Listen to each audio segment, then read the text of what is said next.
Good evening, Titan Nation. How's it going? Welcome to another edition of Titans and Truth. I am your host, Chris, aka Blue Enforcer.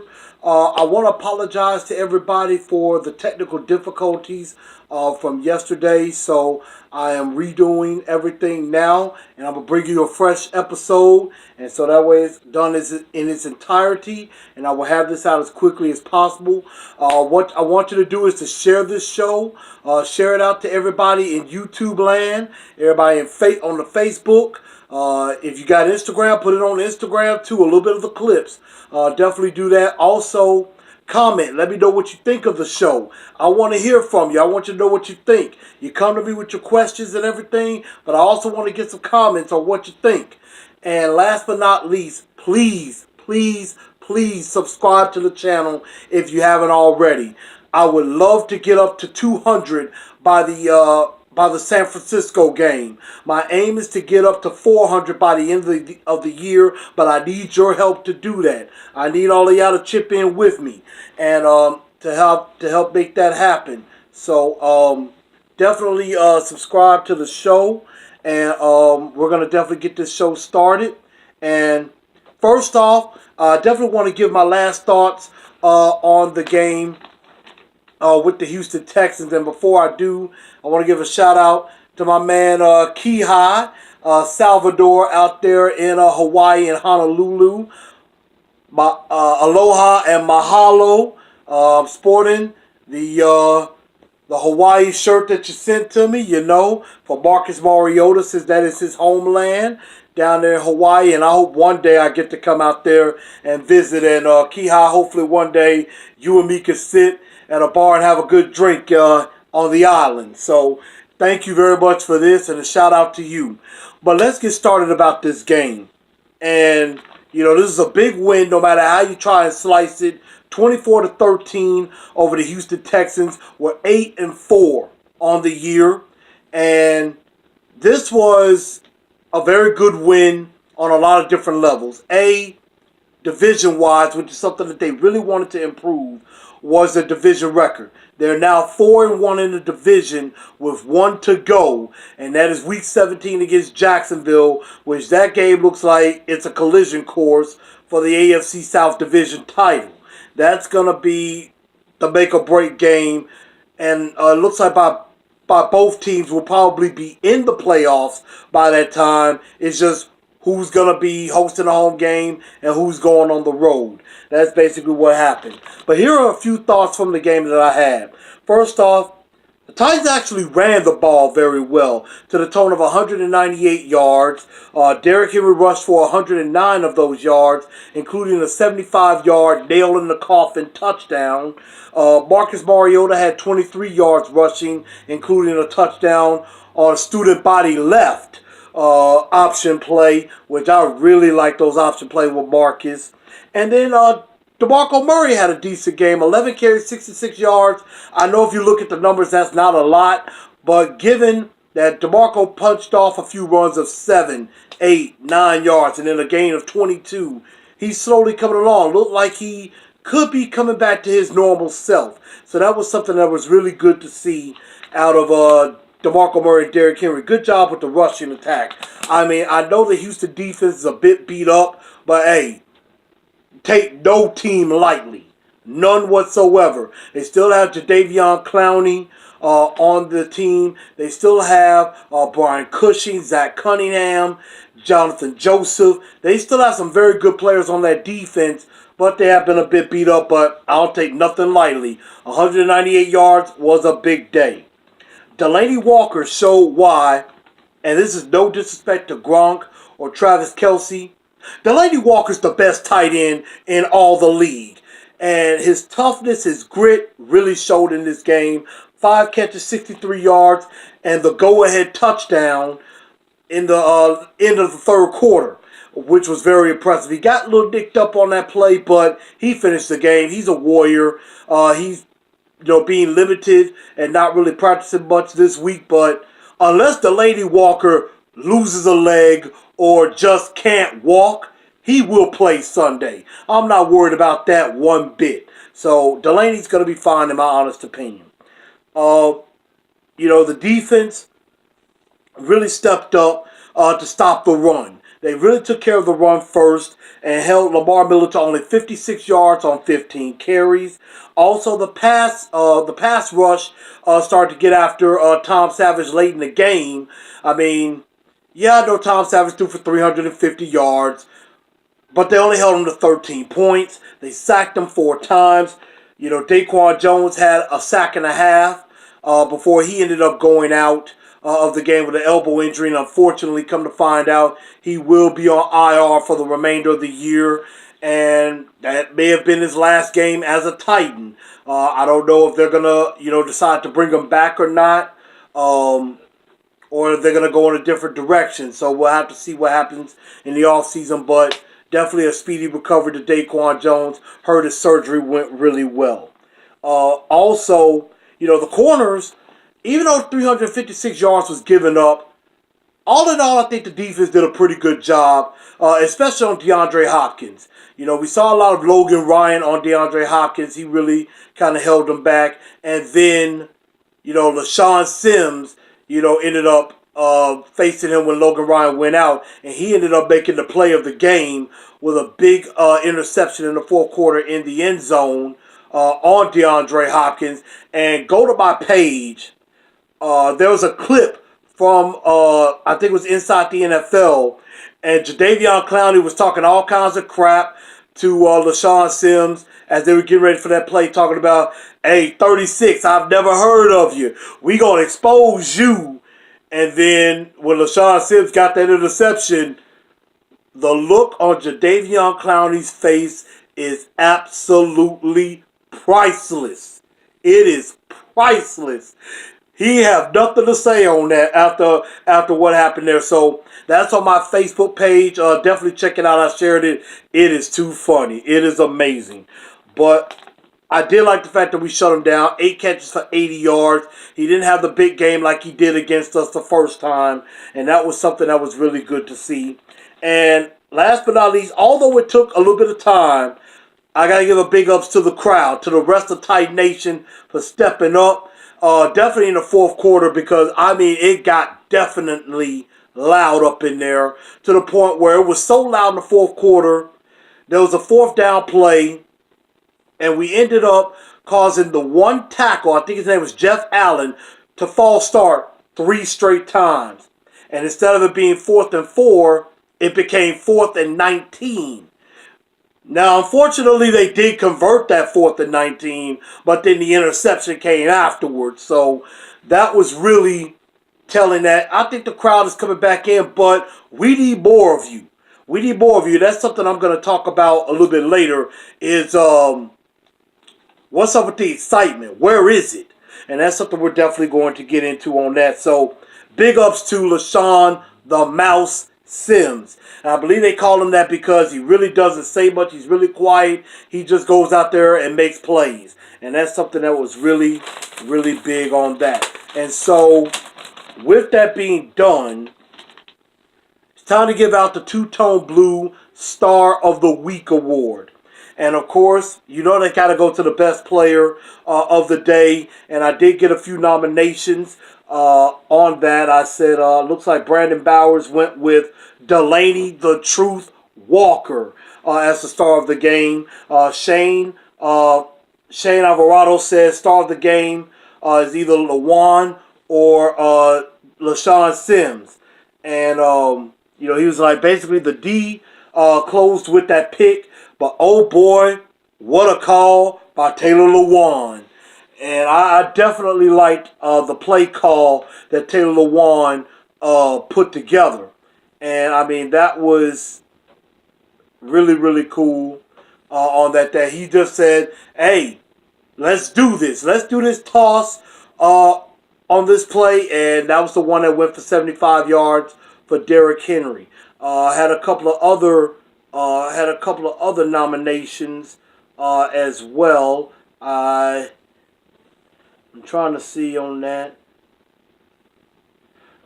Oh yeah, that's right. I think Chris Frazier told me Delaney Walker. And so without further ado, definitely the Two-Tone Blue Star of the Week will be none other than good old 82, Delaney the Truth Walker. Big day. 5 catches, 63 yards, a big touchdown. And, he is basically saying, he felt disrespected that the national media isn't giving more love to him on the Titans. And I think they should use that. Be angry. Go out and take it out on the rest of these teams in this game. Keep winning. The national media is going to have to respect you. And you keep winning, and the rest of Titan Nation will be on board. And that's going to be big going into the playoffs. Play with that swagger. Play with that anger. Because that's going to pay off in the very end. And also giving an honorable mention shout out to LaShawn Sims as well. Big interception. He did very well coming in having to guard DeAndre Hopkins. He's a much better corner than a lot of people give him credit for. So I think that was really cool on that. But whenever there's a star who shines, there is also a dunce who screwed up. And, I had a nomination for defensive line for not harassing Tom Savage more. And also, Brandon came back with Robusky, Terry Robisky, the offensive coordinator, once again being the dunce of the day. But I'm going to give it a tie. It's a tie. I think both have to be a little bit of a dunce, even though I think the pass rush came late. Tom Savage shouldn't have thrown for those 356 yards. There's no way that should have happened on that. But we did get the win. We only held them to 13 points. At the same time, Terry Robisky was not going to have me talking bad about him, because at first he came out with a great plan. They came out passing. They came out quick, aggressive on the first drive. And I'm thinking to myself, okay, I haven't seen this offense before. Who is this offense, and what happened to Terry Robisky? Where did he go? But then as the drive went on and stalled, Terry Robisky came back. I thought maybe he got abducted or something like that, but then he came back to form. And it was a little sluggish a lot of times. I know a lot of people are basically saying that it is gut-wrenching to watch because it is boring and not a lot of fun, but we're winning. But Terry Robisky, I'm so over him. He's got to go. I'm tired of this stale, geriatric, pre-1940s, World War I, World War II, dinosaur, extinct, old school offense. I'm just sick of it. I'm sick of it. I would like to see the ball thrown around a little bit more. I'd like to see more explosive plays. And I mean, the only way you're going to find out if you can trust these receivers is to throw to them. And I mean, I know we got to establish the run and use the run to set up the pass, but I have said it for weeks, and I'm going to keep saying it until it actually happens. You can't use the pass to set up the run. I don't know why Robisky doesn't do that. I don't know why he won't do that, but I just think it is ridiculous.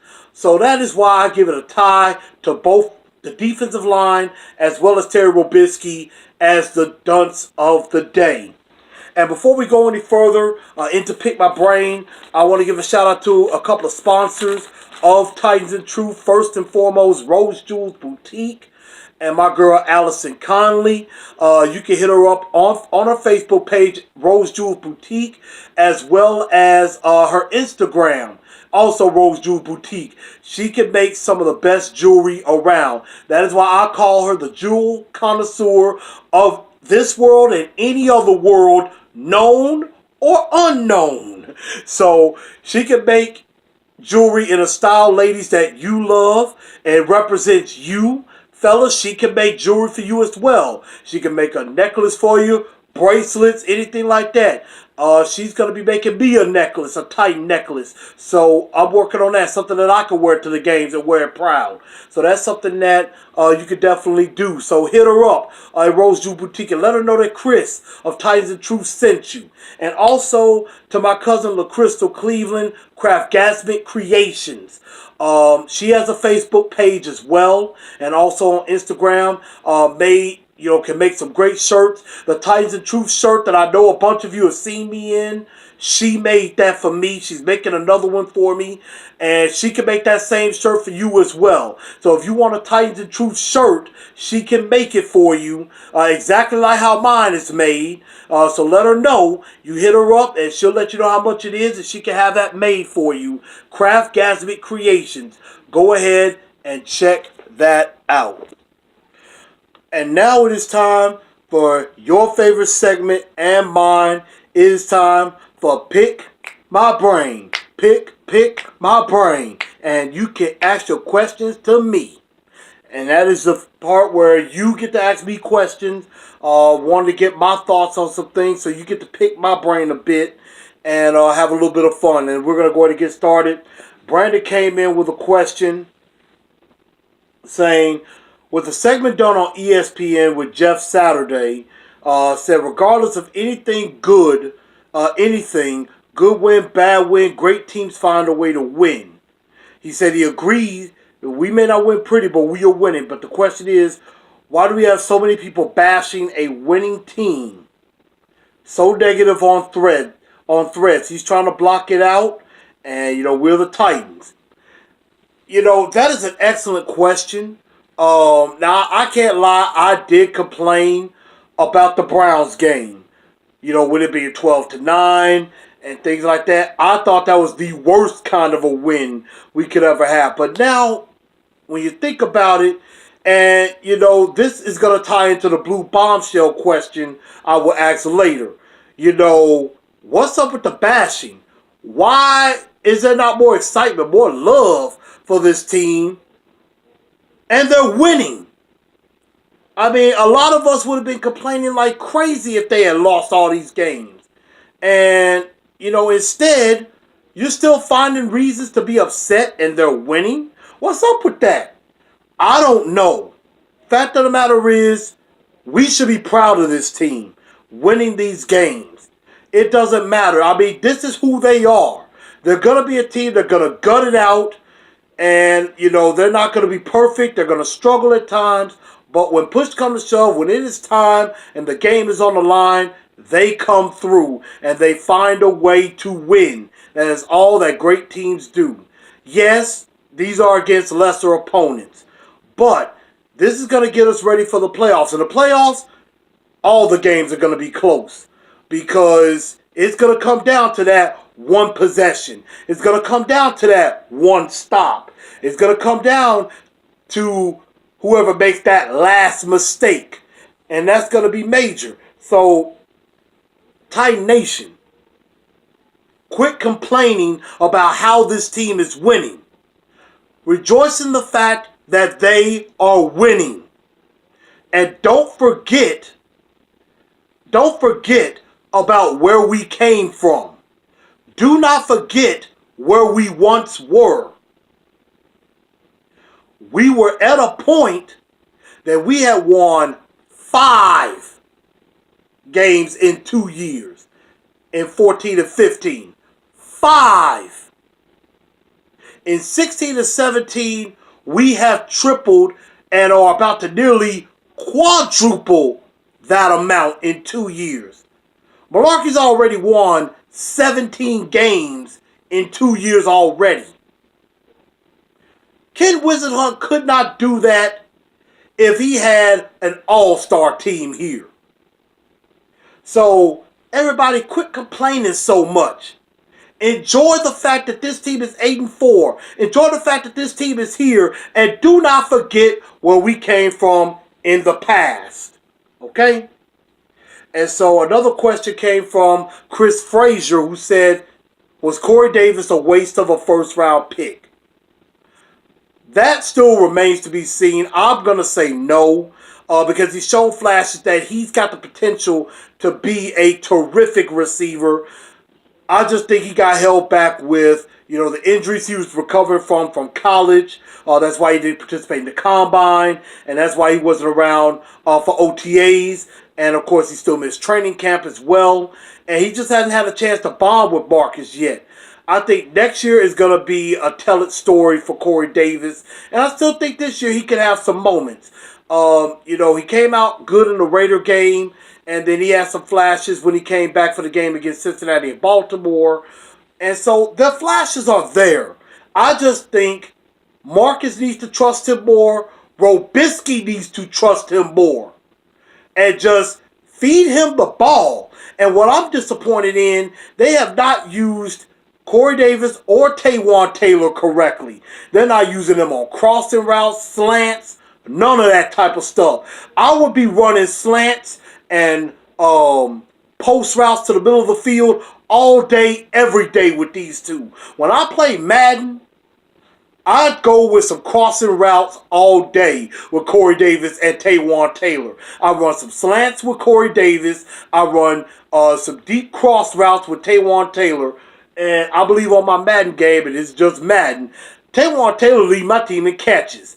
He's got over 1,000 yards on my game. And Corey Davis, I believe, almost has 1,000 too. I think I have Taywan at about 60, 70 catches. I think Corey's got about 50. So I know how to use them. I wish Robisky would do the same thing.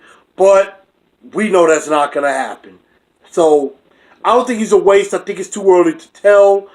But we are definitely going to find out. That much is a fact.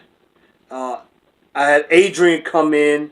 Of course, he gave his star at Dunce. That was where the Dunce he gave Dunce to the defensive line, and also started Delaney Walker. He asked first, do you think the Titan fan base is fully bought in to Marcus Mariota being the next quarterback of the franchise for the next 10 years? I'm going to answer that question in the Blue Bombshell, because that's exactly what I'm going to be talking about. What's up with the Titan fan? What's up with the rest of Titan Nation, especially here in Nashville? Why have y'all not completely bought in yet? What's wrong with, why is not all 2 million of us living here in Nashville bought in to this Tennessee Titan team? That's something we're definitely going to discuss. Another question said, what is more problematic to the Titans? Good coaching? Is it coaching, talent at key positions? Neither, or just need more consistency? I would say it's a combination of all of that.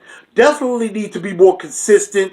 I think we definitely going to have to upgrade the interior of the offensive line, particularly at guard. I could see another wide receiver maybe coming in to replace Eric Decker. I think defensively, we need that speed rusher who can get to the quarterback a lot faster than Orakpo and Morgan. No diss to them.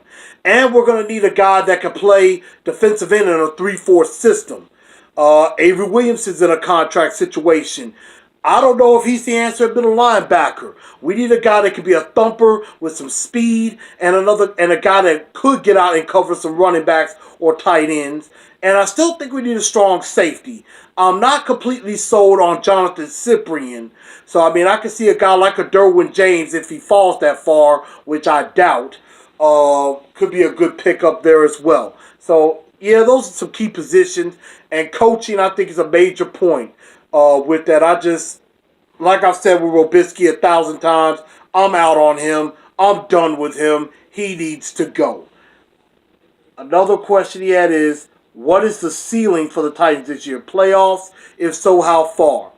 We're definitely going to make the playoffs. I think there's no doubt about it. We're going to make the playoffs. I think we have a chance to either be, if we win out, we're 12-4. But I think we're going to be, following to my prediction, 11-5. We win the division. And let's not take this completely out of context. Right now, we're the 3rd seed in the AFC. Right now, we will be hosting a first-round playoff game. And, it might be a little bit of a dream, a first-round bye is still not off the table. First-round bye could still be on the table as well. We're just I think we're, let me see, we're 8-4. I think the Steelers are 10-2. We're still just 2 games behind the Steelers for a possible first round bye. So that is actually not out of the question either. So I still think that's possible, but I do think we're going to finish third and host that first round playoff game. I believe the ceiling is we'll win the first round playoff game. I think we may lose in the divisional round, but I can see us even getting to the AFC Championship game. But I think that's where it is. It's a little bit too early to go for the AFC crown just yet, but I think we'll get there. Number 4, he said, are the Titans a playoff team without Corey Davis? Now, this is a question that Adrian's asked me a couple of times before. I think we are a playoff team without him, but I think we're a better playoff team with him. Plain and simple. Number 1, who is the Titans playmaker number 1 playmaker on offense, and is this player in the top half of the league? Playmaker on offense is Delanie Walker. Plain and simple.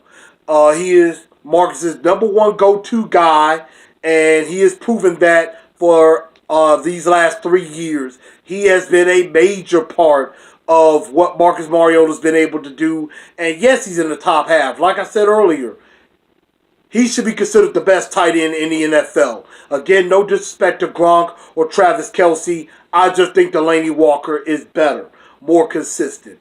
And who has the better running back or wide receiver unit? Jags or Titans? Leonard Fournette is very good. I think we're better at running back. At wide receiver, because of Robisky, I think the Jags might have it a little bit better at receiver with, you got Marquise Lee, you got Allen Hurns, you got D.D. Westbrook, you got Julius Thomas. I mean, they have a pretty good group of receivers. They just don't have a quarterback that can get the ball to them. And if they find a quarterback, they could be a very dangerous game.